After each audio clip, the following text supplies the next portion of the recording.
अस्सलाम वालेकुम and welcome to current tutorials. अच्छा, आज हम डिफरेंट टाइप ऑफ कंडक्टर्स को डिस्कस करेंगे। सबसे पहले हम एल्यूमिनियम और कॉपर को कंपेयर करेंगे, फिर उसके बाद हम देखेंगे कि स्टैंडर्ड कंडक्टर कौन से होते हैं, हॉलो कंडक्टर कौन से होते हैं, ठीक, कंपोजिट कंडक्टर्स को देखेंगे, कंबाइंड कंडक्टर्स किस तरह इस्तेमाल की जाते हैं। इसी तरह डबल AC एल्यूमिनियम के डिफरेंट कंडक्टर्स होते हैं जिसके अंदर स्टील पड़ा होता है, उनकी प्रॉपर्टीज को डिस्कस करेंगे। ठीक है, तो स्टार्ट करते हैं। एल्यूमिनियम और कॉपर को कंपेयर करते हैं। इसमें देखिए, सबसे पहले एल्यूमिनियम के एडवांटेजेस जो हैं कॉपर के ऊपर वो कौन से हैं। ठीक है, वेट जो है एल्यूमिनियम का कम होता है एज कंपेयर टू कॉपर के। ठीक है, हम कहते हैं कि 30% ऑफ कॉपर, यानी कि अगर फर्ज करें कॉपर एक सेम अमाउंट के लिए, सेम वॉल्यूम के लिए अगर कॉपर 10 किलो है तो वो एल्यूमिनियम कितनी होगी, 3 किलो। ठीक है, 30% ऑफ कॉपर। टेम्परेचर में इसको ज्यादा टेम्परेचर का एडवांटेजेस है एल्यूमिनियम को। कंडक्टिविटी अगर in term of per unit mass, देखिए यहाँ पे एक वर्ड लिखा हुआ, ये बाद में भी आपके लिए बड़ा फ्रूटफुल होगा। Highest in term of per unit mass, क्योंकि इसकी मास कम होता है, तो अगर in term of per unit mass हम चेक करें तो उसके लिहाज से एल्यूमिनियम की कंडक्टिविटी हाईएस्ट होती है। ठीक है, इसमें लूजिंग भी हो जाती है, इसमें टूटने का खतरा भी कम होता है। अब देखिए, एल्यूमिनियम के अंदर ऑक्सीडाइजिंग होती है, यानी कि एल्यूमिनियम ऑक्साइड बन जाता है। जब एल्यूमिनियम हवा के साथ ऑक्सीडाइज हो जाता है तो उसके लिए हम क्या करते हैं, उसके लिए कोटिंग इस्तेमाल करते हैं या उसको अलाय की फॉर्म में इस्तेमाल करते हैं। ठीक है, हालांकि ये स्ट्रॉन्ग इतना नहीं होता, लेकिन इसको सपोर्ट करने के लिए ना हम दरमियान में स्टील लगा देते हैं। इसकी स्ट्रेच कंपैरेटिवली कॉपर से ज्यादा होती है। ठीक है, कॉपर की स्ट्रेच कम होती है, और जब कॉपर को आप स्ट्रेच करते हैं, खींचते हैं, तो उसकी रेजिस्टेंस भी इंक्रीज हो जाती है, उसके टूटने का भी खतरा होता है। और सबसे जो मेन इंपॉर्टेंट बात है, इसकी जो कॉस्ट है वो 50% ऑफ कॉपर, यानी कि इसकी कॉस्ट तकरीबन आधी होती है कॉपर की निस्बत। ठीक है, जब इसकी कॉस्ट आधी होती है तो एल्यूमिनियम ज्यादातर हाई पावर ट्रांसमिशन में इस्तेमाल की जाती है, वहां पे कॉस्ट का ख्याल रखा जाता है क्योंकि हमें सस्ती चीजें चाहिए होती हैं। अब देखें, जब कॉस्ट का ख्याल रखा जाएगा तो हाई पावर को वैसे भी मेंटेनेंस प्रोवाइड की जाती है, तो जब मेंटेनेंस प्रोवाइड की जाती है तो वहां पे ऑक्सीडाइजिंग इसको अलाई की फॉर्म में ज्यादातर इस्तेमाल किया जाता है। ठीक है, उसको साथ में कोटिंग वगैरह का ख्याल रखा जाता है और इसकी जॉइंटिंग अच्छी तरह की जाती है। ठीक है, क्योंकि एल्यूमिनियम को प्रॉपर जॉइंट और ग्रीस वगैरह चाहिए होती है, जो कि उस काम में किया जा सकता है, घरेलू काम में इसको नहीं किया जा सकता। गर्म में निस्बतन कम इस्तेमाल होती है एल्यूमिनियम।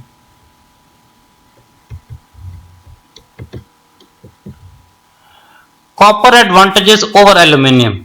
ठीक है, कॉपर के कौन कौन से एडवांटेजेस हैं। ठीक है, कंडक्टिविटी की बात करें, कंडक्टिविटी जो होती है कॉपर की ज्यादा होती है एज कंपेयर टू एल्यूमिनियम की। ठीक है, हम कहते हैं कि डबल देन एल्यूमिनियम, एल्यूमिनियम से तकरीबन डबल होती है। अच्छा, कोरोजन होता है जंग लग जाना ना। ठीक है, एल्यूमिनियम को जल्दी जंग लग जाता है एज कंपेयर टू कॉपर के। ऑक्सीडेशन, ठीक है, ऑक्सीडेशन जो है कॉपर में बहुत कम होती है। देखें, कॉपर को जंग देर से लगता है, इसमें ऑक्सीडेशन नहीं होती, इसको कम मेंटेनेंस चाहिए होती है कॉपर को। ठीक है, अब जॉइंटिंग जो है, जोड़ना जोड़, उसमें कॉपर में कंपैरेटिवली इजी है, क्योंकि आपने जो एल्यूमिनियम है उसमें कोटिंग पहले रिमूव करनी पड़ती है, फिर एंड पे ग्रीस लगाना पड़ता है।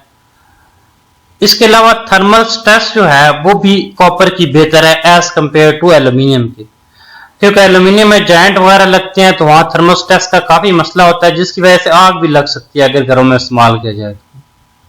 लेकिन ओपन एयर में इतना मसला नहीं होता, लेकिन अगर जॉइंटिंग प्रॉपर हो तो फिर और बात है, फिर इतना प्रॉब्लम नहीं है, क्योंकि घरों में ज्यादा जगह पे जॉइंटिंग की जाती है तो वो प्रॉब्लम क्रिएट कर सकता है। ठीक है, ये कॉपर कंपैरेटिवली स्ट्रांग होता है, ये बेंड इजीली हो जाता है। अच्छा, नीचे सबसे एंड पे लिखा हुआ है सॉकेट और फिक्सचर। देखें, जो घरों में ज्यादातर चीजें बनी होती है उनके अंदर कॉपर लगा होता है, तो वो कॉपर के साथ आसानी से कोरिलेट हो जाते हैं।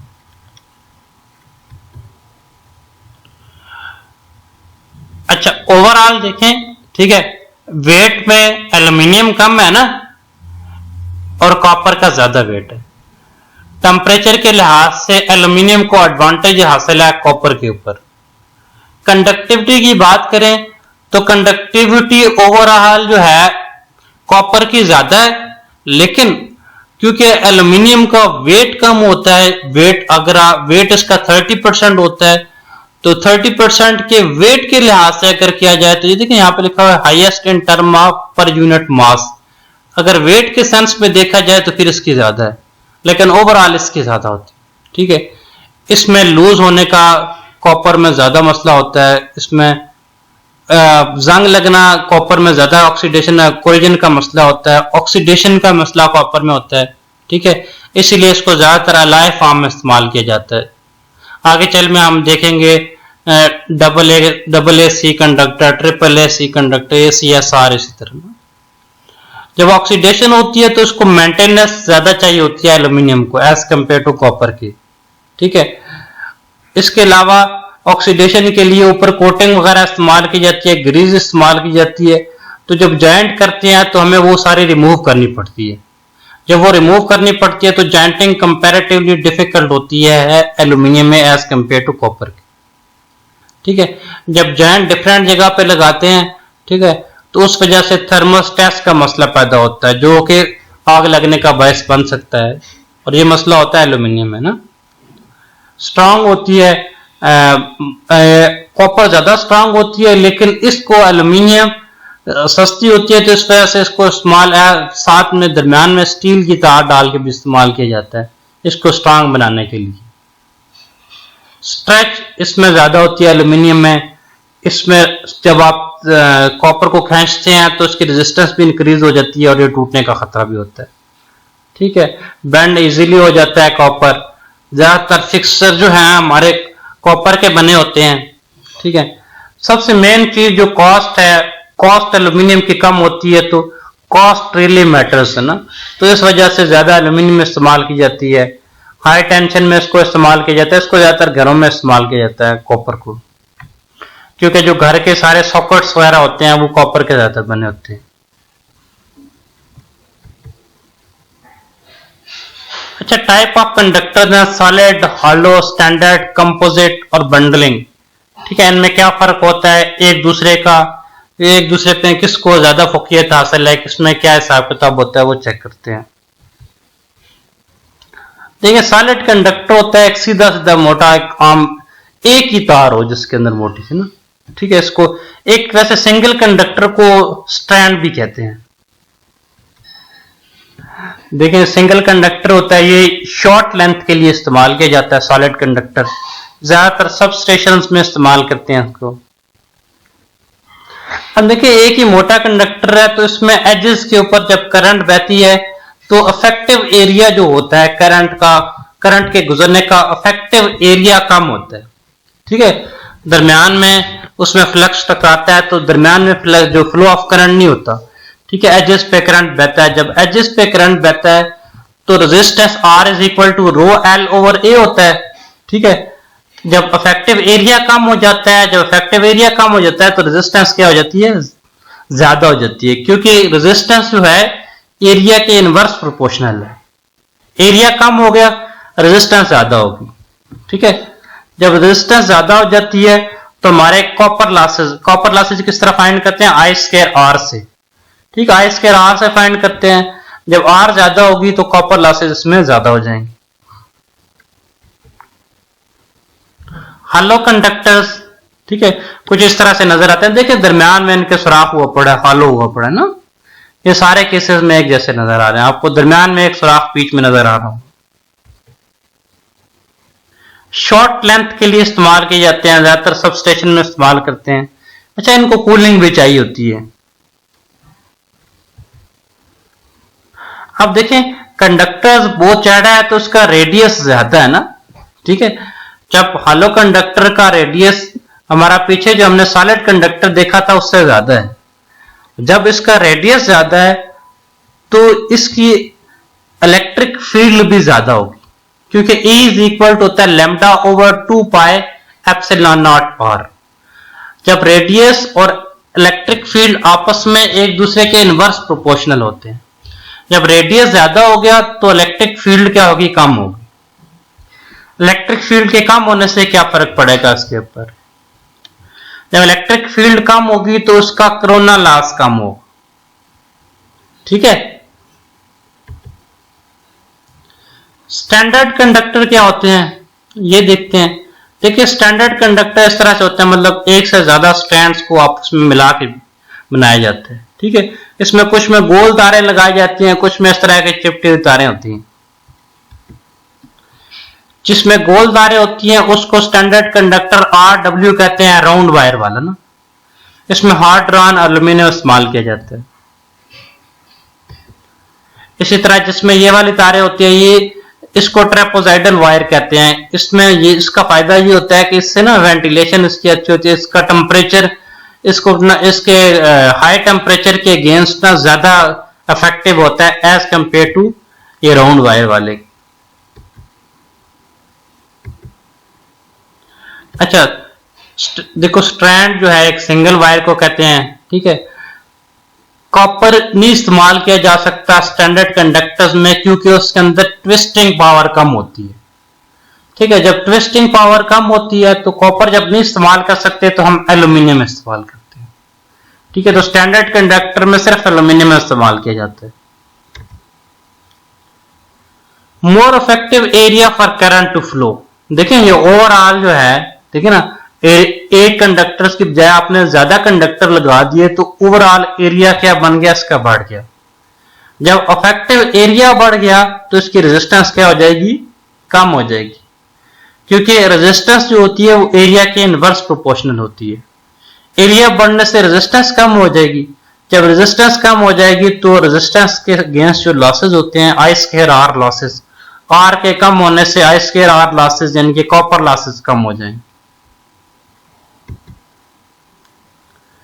अब स्टैंडर्ड कंडक्टर में जो एल्यूमिनियम होता है उसकी टेंसाइल स्ट्रेंथ काफी कम होती है ना। देखें टेंसाइल का मतलब होता है खिंचाव ना, तो इसकी टेंसाइल स्ट्रेंथ काफी कम होती है। तो सैग जो होता है, झुकाव जो होता है, S = WL² divided by 8T। तो वो टेंसाइल स्ट्रेंथ के, ये T का मतलब टेंसाइल स्ट्रेंथ है ना, वो इसके इनवर्स प्रोपोर्शनल होता है। तो जितनी कम टेंसाइल स्ट्रेंथ होगी सैग उतनी ज्यादा होगा, यानी कि तारों के बीच में झुकाव क्या होगा, ज्यादा होगा। देखिए हम जब पोल्स के ऊपर कंडक्टर लगाते हैं तो हमें सैग विद इन लिमिट रखना पड़ता है। हम एक लिमिट से ज्यादा भी नहीं कर सकते और सैग को कम भी नहीं कर सकते, क्योंकि जब बहुत ज्यादा कंडक्टर खिंचे हुए होंगे तो मतलब इन केस ऑफ आईसी जहां पे बर्फ पड़ती है तो उस वजह से कंडक्टर के टूटने का खतरा होता है और तूफान में भी ज्यादा मसला हो जाता है, ठीक है। टेंसाइल स्ट्रेंथ इसकी जब लो होती है तो उसमें सैग ज्यादा आता है। जब सैग ज्यादा आता है, झुकाव ज्यादा आता है, तो हमें क्या करना पड़ता है, हमें टावर ज्यादा लगाने पड़ते हैं ताकि हम सैग को ओवरकम कर सकें, ठीक है। सैग को ओवरकम करने के लिए हम नंबर ऑफ टावर जब ज्यादा लगाएंगे तो वो महंगी हो जाएगी ना, काफी कॉस्टली हो जाएगी।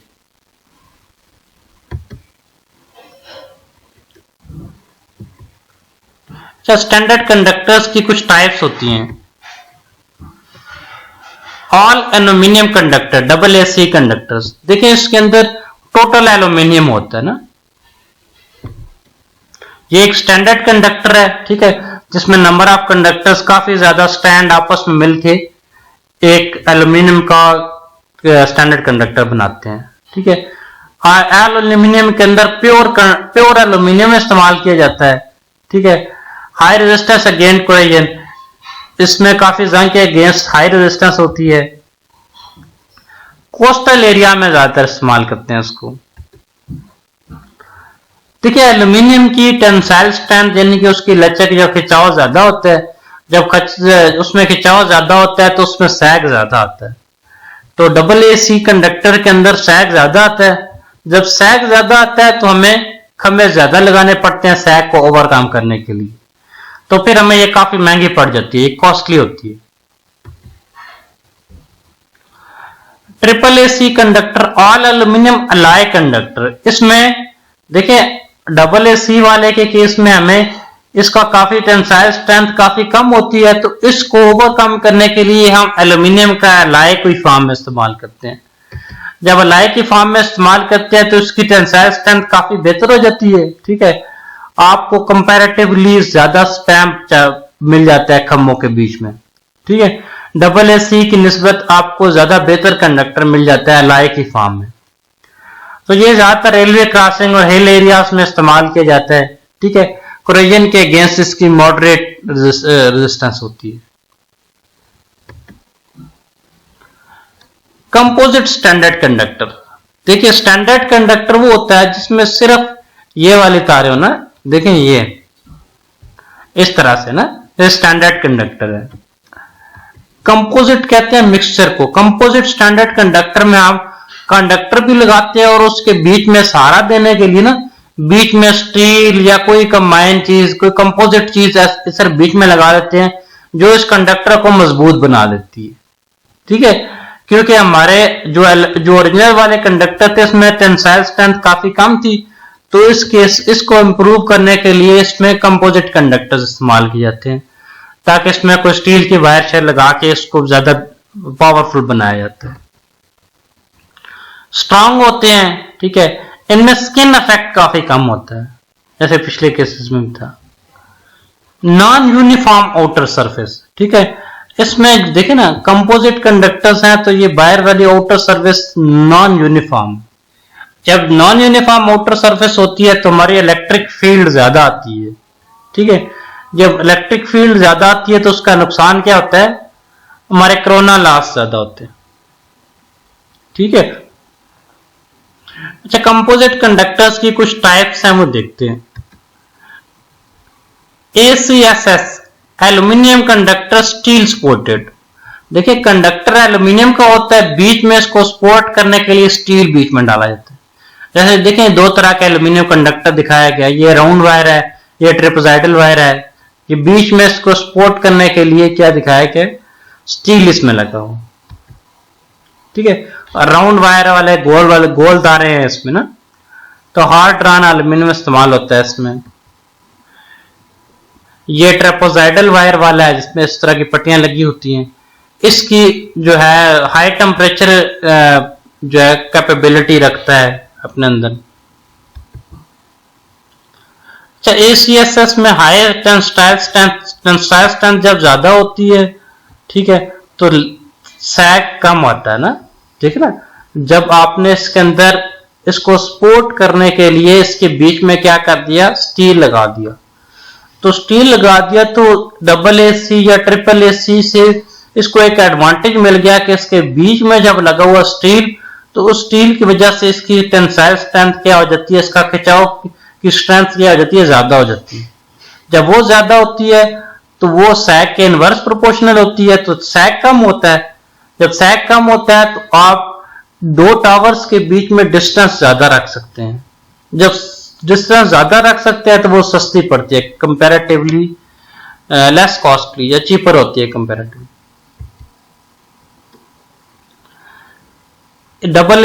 AACCR aluminium composite core reinforce. ठीक है, अच्छा इसके केस में हमारे पास दो चीजें होती हैं। देखिए इसमें जो आउटर कंडक्टर होता है वो एल्यूमिनियम जिंक्रोनियम का बना होता है। ठीक है, जिंक्रोनियम यानी कि इसके एलॉय का बना होता है। दरमियान वाला जो है एक कंपोजिट मटेरियल का बना होता है, मतलब ये स्टील का नहीं होता, कंपोजिट मटेरियल होता है जो कि फाइबर, एल्यूमिनियम ऑक्साइड या रीइंफोर्स मटेरियल होते हैं। ठीक है, अब देखें जो आउटर साइड है वो क्या, एल्यूमिनियम का एक एलॉय है, एल्यूमिनियम जिंक्रोनियम ज्यादातर इसी का बना होता है। ठीक है, अब इसके केस में इसकी current carrying capacity double than AC है, ACSR। ACSR क्या है, कौन से वाला? अब देखिए इसके अंदर ACSR जिसके अंदर एल्यूमिनियम कंडक्टर जिसके अंदर स्टील रीइंफोर्स होता है ना, जिसके दरम्यान में स्टील लगा होता है, अभी जो पिछले वाला हमने पढ़ा था ना। अब स्टील वाले की निस्बत इसकी करंट कैरिंग कैपेसिटी डबल हो जाती है। ठीक है, और इसके अलावा इसमें जब कंपोजिट मटेरियल लगाते हैं तो टेम्परेचर जो है इसका वर्किंग टेम्परेचर भी ज्यादा हो जाता है, मतलब ज्यादा टेम्परेचर के ऊपर काम कर सकते हैं। करंट कैरिंग कैपेसिटी इसके ज्यादा होगी, हाई टेम्परेचर हो गया। ठीक है, अब देखिए इस केस में भी हाई जो टेंसाइल स्ट्रेंथ है कंपोजिट है, तो इस वजह से टेंसाइल स्ट्रेंथ इसकी ज्यादा होती है। जब इसकी लच्चे की पावर ज्यादा होती है तो सैग कम होता है। जब सैग कम होता है तो टावर्स के बीच में डिस्टेंस कम रखते हैं तो लेस कॉस्टली होती है। ACC, ठीक है, एल्यूमिनियम कार्बन कंपोजिट कंडक्टर। ठीक है, देखिए शुरू से आपके साथ ये एक फिगर चली आ रही है ना, ये वाले कंडक्टर हैं, ये वाले एल्यूमिनियम कार्बन वाले, ये देखिए ये बना हुआ ACC। ये दूसरे वाले कौन सा है जिसमें स्टील लगा होता है या ये कंपोजिट मटेरियल लगा होता है। अब देखें इसमें जो आउटर मटेरियल है वो जिंक्रोनियम का लगा होता है, एल्यूमिनियम के अलाय का। ठीक है, और इसके अंदर जो अंदर वाला मटेरियल होता है वो कंपोजिट ऑफ ग्लास, कार्बन और फाइबर का लगा होता है, ये वाला अंदर वाला मटेरियल जब वो उसका लगा होता है तो इसको कंपैरेटिवली हाई टेंसाइल स्ट्रेंथ आपको मिलती है। ठीक है, उसकी वजह से सैग कम होता है, चीपर होती है, और ये हमने जैसे पिछले केस में देखा था एज इट इज। ठीक है, करंट कैरिंग कैपेसिटी भी इसकी ज्यादा होती है। अच्छा, इसमें जो ज्यादा में और इफेक्टिव चीज मिलती है कि वेरी हाई वर्किंग टेम्परेचर, मतलब इसको कहा जाता है कि 250 सेंटीग्रेड तक ये काम कर सकता है।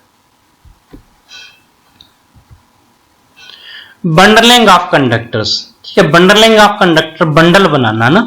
देखिए अगर इस पिक्चर को आप देखें, थोड़ा सा जूम कर लें, इसको किया जा सकता है। ये देखिए डिफरेंट बंडल्स, 1 2 3 4 5 6 7, देखिए 1 2 3 4 5 6, ये 6 कंडक्टर्स के आपस में 6 स्टैंडर्ड कंडक्टर मिला के एक क्या किया गया है, बंडल कंडक्टर बनाया गया है। ठीक है, बंडलिंग ऑफ कंडक्टर इस तरह से होता है। इसका फायदा ये होता है कि ये हमें इसको एक्स्ट्रा हाई वोल्टेज में इस्तेमाल करते हैं। ठीक है, नॉर्मली ये नहीं इस्तेमाल किया जाता, स्पेशल केसेस में इसको इस्तेमाल करते हैं। आप इस केस में जब स्पेशल केसेस में इसको इस्तेमाल करते हैं तो देखें, जब आपने ज्यादा कंडक्टर लगा लिए, ठीक है, तो आपका रेडियस क्या हो जाएगा, बढ़ जाएगा। रेडियस बढ़ेगा तो ई इलेक्ट्रिक फील्ड कम हो जाएगी और कोरोना लॉस कम हो जाएगी।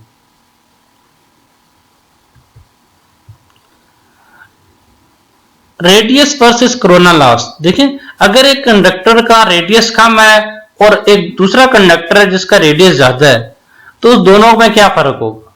ठीक है, अगर एक कंडक्टर का फॉर एग्जांपल एक कंडक्टर है जिसका हाई रेडियस है, ठीक है, जिसका रेडियस ज्यादा है, उसकी जो एल होती है, जो इंडक्टेंस है, वो रेडियस के स्क्वायर के इनवर्स प्रोपोर्शनल होती है।